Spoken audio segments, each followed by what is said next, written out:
তোমাৰ নামটো কৈ দিয়াচোন তোমাৰ নামটো কোৱা আকৌ কৈ দিয়াচোন কি নাম হয় তোমাৰ নামটো কৈ দিয়া আকৌ কি নাম হয়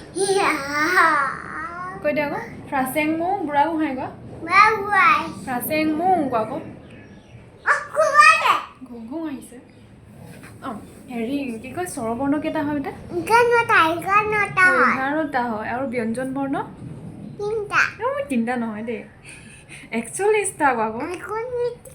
অঁ তাৰপাছতে কোৱাচোন A for কি হয় B for C for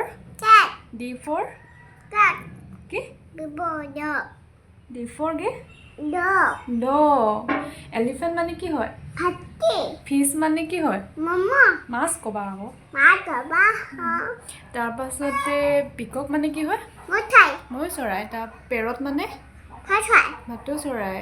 আৰু লায়ন মানে টাইগাৰ মানে কি হয় কাছজনী ইংলিছত কি কয় অঁ তাৰপাছতে পামকিন মানে কি হয় পামকিন মানে কি হয় ৰঙালাও অঁ তাৰপাছতে আহিলে কি হ'ব আৰু কি আছিলে পাহৰি দেখিছোঁ মই আমব্ৰেলা মানে কি আমব্ৰেলা মানে ছাতি মেংগো মানে কি হয় আম তোমাৰ নামটো কৈ দিয়াচোন আৰু এবাৰ কোৱা আকৌ